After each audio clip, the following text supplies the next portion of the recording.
একজন বাবা মা হিসেবে আমাদের এটা সবারই একটা আশা যে আমার সন্তান যতটা আগ্রহের সঙ্গে টিভিতে কার্টুন দেখে বা মোবাইলে ভিডিও গেম খেলে বা মোবাইল ইউটিউব দেখে, ঠিক ততটা আগ্রহের সঙ্গে সে তার পড়াশোনাটা করুক। আমাকে অনেক অভিভাবকই এরকম একটা প্রশ্ন করেন যে আমার সন্তান পড়তে তো বসে কিন্তু শেষ পর্যন্ত সে ঠিকঠাক পড়ে না, পড়তে বসে খেলা করে, তার বই খাতা এক জায়গায় থাকে, সে আরেক জায়গায় বসে পড়ে, সে পড়তে তো বসে যায় কিন্তু ততটা আগ্রহের সঙ্গে পড়ে না। আগ্রহের সঙ্গে যদি সে পড়তো বা মনোযোগ দিয়ে যদি পড়তো তাহলে তার স্কুলের টিচার বা তার টিউশন টিচার আমাকে কমপ্লেন করতো না। তো কি উপায় আছে যে যাতে তাকে তার পড়াশোনার প্রতি আগ্রহী করে তোলা যায় বা তার পড়াশোনার প্রতি সে মনোযোগী হয়ে ওঠে? তো সেই বিষয়ে আমি আজকে এই ভিডিওতে আলোচনা করব। নমস্কার বন্ধুরা, আমি পবিত্র মণ্ডল, একজন পেশাদার চাইল্ড কাউন্সিলর, মোটিভেশনাল স্পিকার এবং লাইফ ম্যানেজমেন্ট কোচ। আজ এই বিষয়ে আপনাদের সঙ্গে আলোচনা করব। তার আগে আপনাদের কাছে অনুরোধ, যারা এই চ্যানেলে নতুন তারা অবশ্যই আমার চ্যানেলটি সাবস্ক্রাইব করে নেবেন এবং ভিডিওটি ভালো লাগলে ভিডিও শেষে লাইক করবেন। এবং যদি আপনারা চান যে আপনাদের সন্তানের কোনো বিষয় নিয়ে, কোনো সমস্যা নিয়ে যদি আমার কাছ থেকে টিপস পেতে চান তো অবশ্যই কমেন্ট বক্সে কমেন্ট করে জানাবেন, আমি সেই বিষয়ে ভিডিও বানিয়ে আপলোড করব। আর যদি এই ভিডিওটি যদি মনে হয় আপনার উপকারী তো অবশ্যই আপনি আপনার বন্ধুবান্ধব আত্মীয় স্বজনের সঙ্গে শেয়ার করে নেবেন। তো বন্ধুরা, মূল বিষয়ে আসি। আলোচনা হচ্ছে যে কি উপায়ে সন্তানের পড়াশোনার প্রতি মনোযোগী করে তোলা যাবে। প্রশ্নটি ছিল এরকম যে কি উপায় আছে যাতে সন্তানকে পড়াশোনার প্রতি আগ্রহী করে তোলা যায়। দেখুন, সেই বিষয়ে আলোচনা করার জন্যে আমি প্রথমেই আপনাদের সঙ্গে একটা ছোট্ট রিসার্চ নিয়ে একটা আলোচনা করব। রিসার্চটা ছিল একটা মিশিগান ইউনিভার্সিটির একটা রিসার্চ। তাদের ল্যাবরেটরিতে তারা দুটো রুমে দুটো কুকুরকে নিয়ে রিসার্চটা চালিয়েছিল। 1 নম্বর রুমে একটা কুকুরকে বন্ধ করে রাখা হয়েছিল। 2-3 ঘন্টা বাদ রুমের একটা কোনো কোনায় একটা কর্নারে ঘন্টা বাজছে, ঘন্টা বাজার আওয়াজ, সঙ্গে সঙ্গে উপর থেকে খাবার পড়ছে, খাবারের পাত্র নেমে আসলো, কুকুরটা দৌড়ে সেখানে যাচ্ছে খেতে। এইখানে টুইস্ট, খেতে তো গেল কিন্তু গবেষকরা কি করেছিল, ওই খাবারের পাত্রের সঙ্গে ইলেকট্রিক শকের ব্যবস্থা রেখেছিল। কুকুরটা যখন খাবার খেতে যায় তখনই তার গায়ে কিন্তু ইলেকট্রিক শক লাগে, কুকুর সেখান থেকে ছিটকে চলে আসে। 1 বার 2 বার 3 বার সারাদিন এরকম হলো। এরকমভাবে 2-3 দিন চলতে লাগলো। শেষে এমন পরিস্থিতি দাঁড়ালো যে পরে ঘন্টা বাজছে, খাবার নেমে আসছে, ভালো খাবার। তখন গবেষকরা কি করলো, 3 দিন বাদ দিয়ে খাবারের পাত্রের সঙ্গে তখন কিন্তু ইলেকট্রিক শকটা সরিয়ে দিল, ভালো খাবার নেমে আসছে। কিন্তু কুকুর তার ওই যে খাবারের প্রতি আগ্রহ সেটা কিন্তু সে হারিয়ে ফেলেছে। কারণ কি, তার মনের মধ্যে একটা বিশ্বাস জমে গেছে। কি বিশ্বাস? যে ওই খাবারে খেতে গেলে আমার ইলেকট্রিক শক লাগবে, যেটাকে আমরা আমাদের ভাষায় নেগেটিভ এক্সপিরিয়েন্স বলি। এবার যে সেকেন্ড রুমে একই অবস্থা, একটা কুকুর ঘর বন্ধ করা আছে, ঘন্টা বাজছে, খাবারের পাত্র নেমে আসছে, খাবার আছে, কুকুর দৌড়ে গেল, সেখানে খাবার খেলো, আবার সেখান থেকে এসে তার জায়গায় বসে গেল। এরকমভাবে তার কিন্তু তার খাবারের সঙ্গে কোনো রকম এরকম নেগেটিভ এক্সপিরিয়েন্স ছিল না। এরকম 2-3 দিন চললো। 3 দিন পর গবেষকরা এখানে আর একটা চালাকি করলো। কি করলো? শুধু খাবারের পাত্র নামিয়ে দিল। ঘন্টা বাজছে, খাবারের পাত্র নেমে আসছে, কুকুর দৌড়ে দৌড়ে সেখানে যাচ্ছে, গিয়ে দেখছে খাবার নেই, কিন্তু সে সেখানে অপেক্ষা করছে। কারণ কি, তার মনে একটা বিশ্বাস ছিল যে ঘন্টা বাজার সঙ্গে সঙ্গে যে খাবারের পাত্রটা নেমে আসে তার সঙ্গে খাবার ছিল এতদিন, নিশ্চয় আজকেও খাবার নেমে আসবে। সে কিন্তু অপেক্ষা করতে থাকে, কারণ তার মধ্যে একটা পজিটিভ এক্সপিরিয়েন্স ছিল। এই এই এই এই যে রিসার্চটার মতোই এই রিসার্চটা আমার আলোচনার সঙ্গে সম্পর্কযুক্ত, তাই আমি গল্পটা করলাম। বিষয়টা হচ্ছে কি, আমরা আমাদের সন্তানদের সঙ্গে ঠিক নেগেটিভ এক্সপিরিয়েন্সওয়ালা কিছু ব্যবহার করি, আচরণ করি। আমরা আমাদের সন্তানকে কিছু নেগেটিভ এক্সপিরিয়েন্স দিয়ে দিই, কিছু নেগেটিভ থট দিয়ে দিই তাদের মধ্যে। যেমন ধরুন আমাদের সন্তান হয়তো পড়তে বসে সবটা তো সে ঠিক করে না, হয়তো পড়তে বসে কিছু একটা ভুল কাজ করে ফেললো, আমরা কিন্তু তাকে বকাবকি করি, এমনকি কেউ কেউ আছি তাকে মারধর পর্যন্ত করি। এটা কিন্তু তার মনের মধ্যে কিন্তু একটা খারাপ খারাপ একটা চিন্তা ভাবনা ঢুকিয়ে দিচ্ছে যে কি না, পড়তে বসে যদি ভুল করি তাহলে আমাকে মায়ের কাছে বা বাবার কাছে বকা খেতে হবে বা টিচারের কাছে মার খেতে হবে। এই যে তার নেগেটিভ এক্সপিরিয়েন্স, এই নেগেটিভ এক্সপিরিয়েন্স থেকে কিন্তু তার মনের মধ্যে চিন্তা আসবে কি যে না, আমি পড়তেই বসবো না, পড়তে বসলেই তো আমাকে মার খেতে হবে। সুতরাং কিভাবে পড়াশোনাতে ফাঁকি দেওয়া যায় সে কিন্তু তখন সেই চিন্তা করবে, সে কিন্তু তার পড়াশোনা থেকে আস্তে আস্তে পিছিয়ে যাবে, দূরে সরে যাবে। সে তার বই খাতা রেখে, যে অনেকে যেটা বলছেন যে পড়তে বসে কিন্তু খেলা করে, পড়তে বসে কিন্তু পড়ে না, মনোযোগী নয়, যতটা আগ্রহের সঙ্গে টিভিতে কার্টুন দেখে, যতটা আগ্রহের সঙ্গে সে মোবাইলে গেম খেলে, ততটা আগ্রহের সঙ্গে পড়ে না। কেন? কারণ ওই যে কুকুরটা রিসার্চে, সে খেতে যাচ্ছে কিন্তু খেতে গিয়ে সে কি করছে, খেতে গিয়ে তার খাবারের পাত্রের সঙ্গে সে কিন্তু ইলেকট্রিক শক পাচ্ছে। আমাদের সন্তানদেরও আমরা কিন্তু সেই রকমই কিছু ইলেকট্রিক শকের মতোই কিছু নেগেটিভ এক্সপিরিয়েন্স দিয়ে থাকি। নেগেটিভ এক্সপিরিয়েন্সগুলো যেগুলো বললাম, বকাবকি করি, মারধর করি, তার মনের মধ্যে তো সেই একটা চিন্তা ভাবনা ঢুকে গেল যে পড়তে বসে যদি আমি ভুল করি আমাকে বকা খেতে হবে, তার থেকে পড়াশোনার থেকে দূরে থাকা ভালো।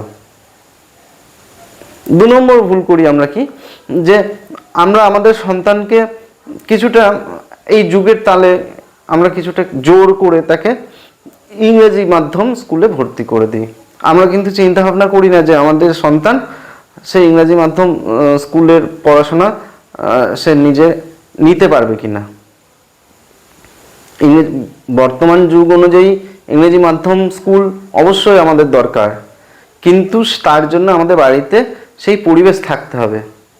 ইংরেজি মাধ্যম স্কুলের যে পড়াশোনা তাকে বোঝানোর জন্য আমাদের বাড়ির পরিবেশ কিন্তু ইংরেজি মাধ্যমের উপযোগী হতে হবে। আমরা যদি তার পড়াশোনাটা যদি আমরা নিজেরা বুঝি, আগে বুঝে যদি তাকে বোঝায় তার ভাষায়, তারপরে তাকে যদি বলি যে নাও এবার তুমি পড়ো, তাহলে কিন্তু সে হয়তো কিছুটা আয়ত্ত করতে পারবে। কিন্তু আমরা এটা করি না, আমরা তাকে বই সামনে নামিয়ে দিই, পড়ো এবার, স্বভাবতই সে পেরে ওঠে না। 3 নম্বর ভুল আমরা যেটা করি সেটা হচ্ছে আমাদের সন্তানরা সবাই কিন্তু সব সাবজেক্টে পারদর্শী হয় না। কেউ হয়তো অঙ্কতে ভালো হয়, কেউ হয়তো ইংরাজিতে ভালো হয়, কেউ হয়তো বিজ্ঞানে ভালো হয়, বা কেউ হয়তো অন্য সাবজেক্টে ভালো হয়, বা কারোর মধ্যে দেখা যায় কি 7টা যে সাবজেক্ট আছে তার মধ্যে কেউ হয়তো 3টে 4টেতে ভালো, বাকি 3টে 4টে একটু খারাপ বা একটু খারাপ রেজাল্ট করে। আমরা কি করি, ভালো রেজাল্টটা কিন্তু আমরা দেখি না, আমরা সবসময় তাকে খারাপ রেজাল্টের উপর প্রেশার দিই। আমরা কি বলি, অঙ্কতে যদি রেজাল্ট খারাপ হয়, এই অঙ্ক পারলি না কেন, অঙ্ক পড়িসনি, অঙ্ক ভালো করিসনি, অঙ্ক পারিসনি, এর থেকে পিছিয়ে যাবি, নাম্বার কম হয়ে গেল, প্রাইজ পাবি না, পুরস্কার, এই বিভিন্ন রকম আমরা প্রেশার দিই। কিন্তু আমরা তো এটা বলতে পারতাম যে দেখো তুমি ইংরেজিটা ভালো পড়েছো, ইংরেজি ভালো পড়াশোনা করেছো সেজন্য ইংরেজিতে ভালো রেজাল্ট করেছো, বা তুমি বাংলাতে ভালো পড়াশোনা করেছো সেজন্য বাংলাতে ভালো রেজাল্ট করেছো, এবং বাংলার মতো বা ইংরেজির মতো যদি তুমি অঙ্কটাকে দেখো বা বিজ্ঞানটাকে দেখো তাহলে এগুলো তোমার পক্ষে ভালো রেজাল্ট করা সম্ভব।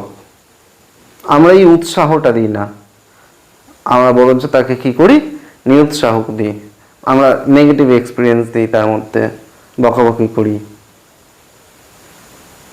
তো বন্ধুরা, এর সলিউশনের জন্য আমরা কি করতে পারি, এর সলিউশন বিষয়ে আমি কয়েকটি টিপস আপনাদের বলবো, সাইকোলজিক্যাল টিপস। প্রথমত দেখুন, খুব আমাদের যেটা আগে দরকার সেটা হচ্ছে আমাদের বাড়িতে একটা পরিবেশ সৃষ্টি করতে হবে পড়াশোনার পরিবেশের দরকার। কারণ আমরা এখন বেশিরভাগ বাড়িতে কিন্তু পড়াশোনার পরিবেশ নেই, এখন বেশিরভাগ চর্চা হয়ে গেছে মোবাইল বা টিভির চর্চা। আমরা যারা বড়রা আছি তারা কি করি, বাইরে থেকে কাজকর্ম করে এসে বাড়িতে রিল্যাক্স টাইমটা কিভাবে কাটায়, মোবাইল ঘেঁটে কাটায়। আমাদের সন্তানরা সেটা দেখছে আমাদেরকে, সেও কিন্তু সে কি করছে তখন, সে কিন্তু তার মধ্যে কিন্তু পড়াশোনার কালচার কিন্তু আস্তে আস্তে সরে যাচ্ছে। সেও কিন্তু আমাদের দেখা দেখি মোবাইল ঘাটাটাই পছন্দ করে বা টিভি দেখাটাই বেশি পছন্দ করবে। কিন্তু আমরা যদি অবসর টাইম, আমাদের যেটা রিল্যাক্সের টাইম বা যেটা অবসর টাইম আমরা বলছি, সেটা যদি আমরা কি করি, যদি একটু বই পড়ি, তাহলে কিন্তু আমাদের সন্তানরা দেখে দেখে আমাদের শিখবে। বই পড়ার অভ্যাস কিন্তু এইভাবে তৈরি হবে। এন্টারটেনমেন্ট টাইম রাখুন, অবশ্যই এন্টারটেনমেন্ট দরকার আছে, কিন্তু সেটা সারাদিনে 1 ঘন্টা বা 1.5 ঘন্টা, তার বেশি না। আমাদের সন্তান যেন এটা না বোঝে যে এন্টারটেনমেন্ট বা রিল্যাক্সেশন টাইম মানে হচ্ছে মোবাইল বা টিভি। আমাদের সন্তানকে কিন্তু এই দুটো জিনিসের মধ্যে ফারাক বোঝাতে হবে। এন্টারটেনমেন্টের টাইম কোনটা এবং রিল্যাক্সেশনের টাইম কোনটা, এবং রিল্যাক্সেশন মানে বা অবসর টাইম মানে হচ্ছে যে মোবাইল ঘাঁটা নয়, এটাকে বোঝাতে হবে। পড়াশোনার অভ্যাসটা তাকে তৈরি করে দিতে হবে। দ্বিতীয়ত, দেখুন আমরা কি করি, আমরা এখন বেশিরভাগই দেখা যায় বেশিরভাগ মা কি করছেন, বাড়িতে কিন্তু টিচার হয়ে উঠছেন, মা কিন্তু মা থাকছেন না। এখনকার মারা কি করছেন, এখনকার মারা তার সন্তানকে আবার বাড়িতে পড়াতে বসছেন। পড়াতে বসানো ভালো, অবশ্যই ভালো, কিন্তু একজন টিচারের মতো বিহেভিয়ার নিয়ে নয়। আপনি যদি পড়াতে বসান তাহলে সেখানে আপনাকে মায়ের মতো হয়ে পড়াতে হবে। আপনি যদি টিচারের মতো ব্যবহার করেন তাহলে সে কিন্তু আপনাকে অ্যাকসেপ্ট করবে না। আপনাকে একটা খুব সাধারণ একটা উদাহরণ দিই। ধরুন আপনার ফ্যামিলিতে আপনার হাজব্যান্ড বা আপনার ওয়াইফ বড় উঁচু র্যাঙ্কের কোনো চাকরি করে, কোনো কোম্পানির সিইও হতে পারে, বা পুলিশের এসপি ধরে নিন, বা বিডিও সাহেব হতে পারেন।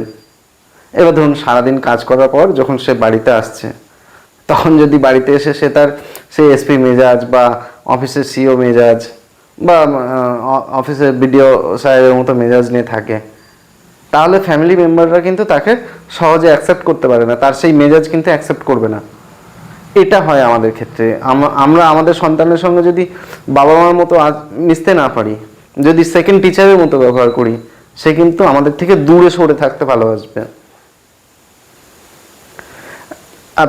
আপনি টাকা দিয়ে, আপনার যদি টিচার পছন্দ না হয়, আপনি টাকা দিয়ে তো অন্য টিচার হায়ার করতে পারবেন। আপনার একটা টিচার পছন্দ হলো না, আর একটা টিচারকে নিতে পারবেন। কিন্তু আপনি ভাবুন তো, যে আপনি যদি বাবা মার জায়গাটা ছেড়ে দেন, তাহলে সেই সন্তান কি আর সেকেন্ড বাবা মা পাবে? সম্ভব? এটা সম্ভব না। বাবা মার যে আদর আপ্যায়ন, সেটা তার দরকার। এটা আমরা করি না, আমরা ভুলে যাই, আমরা আমাদের সন্তানের চাহিদাটা ভুলে যাই, আমরা ভুলে গিয়ে সেকেন্ড টিচারের মতো বিহেভ করতে লাগি। অবশ্যই আপনার সন্তানকে আপনি পড়াবেন বাড়িতে, কিন্তু আপনার সন্তান সেটা, আপনাকে এটা মাথায় রাখতে হবে, এবং তাকে কোনো রকম নেগেটিভ এক্সপিরিয়েন্স দেওয়া যাবে না, এটা মাথায় রাখতে হবে। চতুর্থত, আমাদের সন্তানরা বেশিরভাগ সময় কি করে, প্রথমে সে আগে মোবাইল ঘেঁটে নেয় বাড়িতে। ধরুন সকালবেলা স্কুল হয়তো থাকলো, বাড়ি এলো, বাড়ি এসে খাওয়া দাওয়া করে সে কিন্তু আগে মোবাইল নিয়ে বসে গেল বা টিভিতে কার্টুন দেখতে বসে গেল। তারপর কি করবে, সে খেলতে চলে যাবে, খেলাধুলা করবে। খেলাধুলা করে সারাদিন ক্লান্ত হয়ে যদি পড়তে বসে সে তার হয় ঘুম পায়, না হলে তার মনোযোগ থাকে না, ক্লান্ত শরীর, স্বভাবতই সে আর পড়ে না। আমাদের কিন্তু সেটা এই যে রুটিনটাকে চেঞ্জ করতে হবে। কি করতে হবে না, আমাদের সন্তানকে বোঝাতে হবে যে আমাদের কালচার হচ্ছে স্টাডি আগে। অর্থাৎ তুমি তোমার যে পড়াশোনা সেটা আগে করো, পড়াশোনা করার পর তাকে খেলতে দিন, কারণ খেলাধুলা শরীরের জন্য আমাদের দরকারি। আমাদের সন্তানের শারীরিক বিকাশের জন্য খেলাধুলাটা অবশ্যই জরুরি। তাহলে প্রথমে হলো স্টাডি, তারপর হলো স্পোর্ট। এই খেলাধুলা করার পর তারপরে তাকে গিফট টাইম হিসাবে আমরা 0.5 ঘন্টা বা 1 ঘন্টা তাকে মোবাইল বা টিভিতে কার্টুন দেখতে দিতে পারি।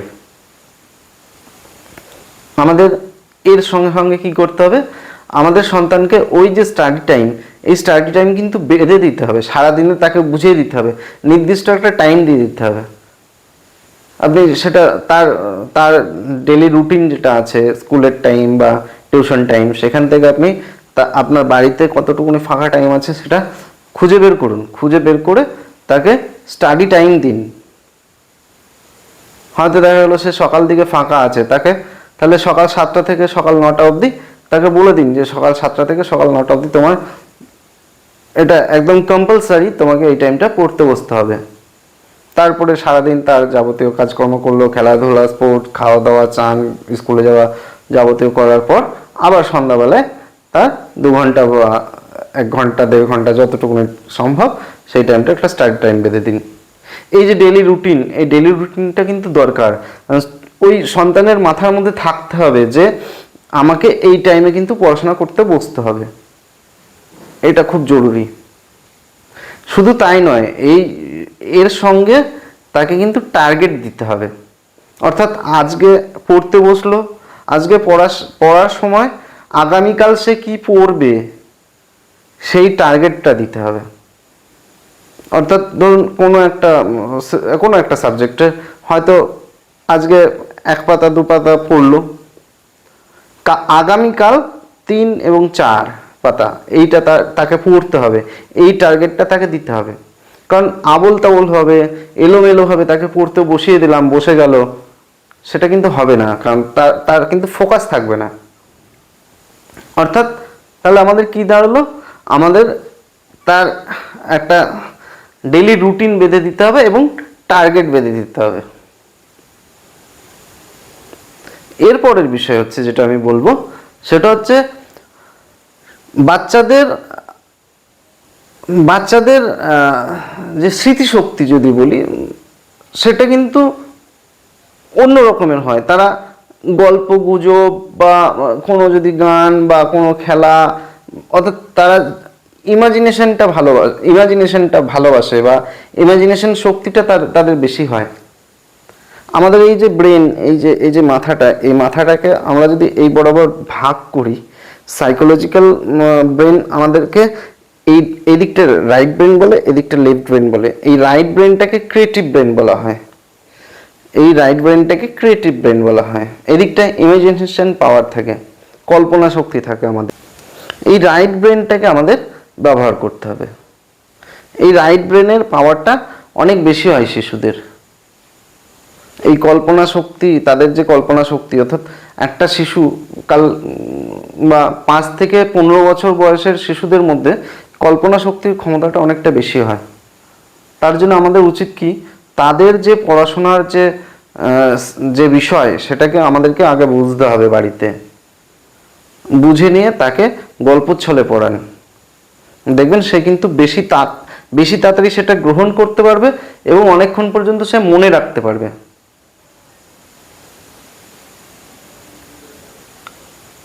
এরপর সবথেকে যেটা মূল বিষয়, যেটা সবথেকে পাওয়ারফুল টেকনিক, সেটা হচ্ছে তার এফোর্টকে আপনি সবসময় তারিফ করুন।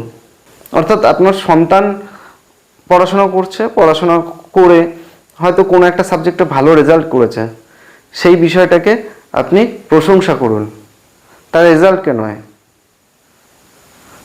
তাকে বলুন যে তুমি দেখো, তুমি ভালো করে পড়াশোনা করেছো, তাই তোমার এই রেজাল্টটা ভালো হয়েছে। যদি এরকমভাবে ভালো করে পড়তে থাকো, আগামী দিনে তুমি আরও ভালো রেজাল্ট করবে এবং আরও ভালো জায়গায় পৌঁছে যাবে এবং তোমার সব সাবজেক্টগুলো ভালো হওয়া সম্ভব, এটা বলুন।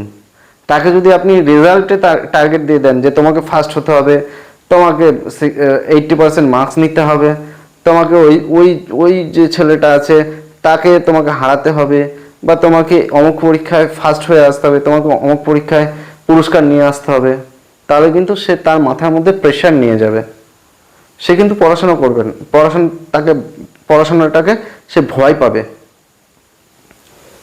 এটা করলে হবে না। আমাদেরকে করতে হবে কি, সে হয়তো কোনো একটা সাবজেক্ট একটু ভালো করে পড়ছে বা হয়তো কোনো একটা সাবজেক্ট পড়ে হয়তো ভালো রেজাল্ট করেছে কোনো রকমে, তাকে সেই জায়গাটা আপনি প্রশংসা করুন।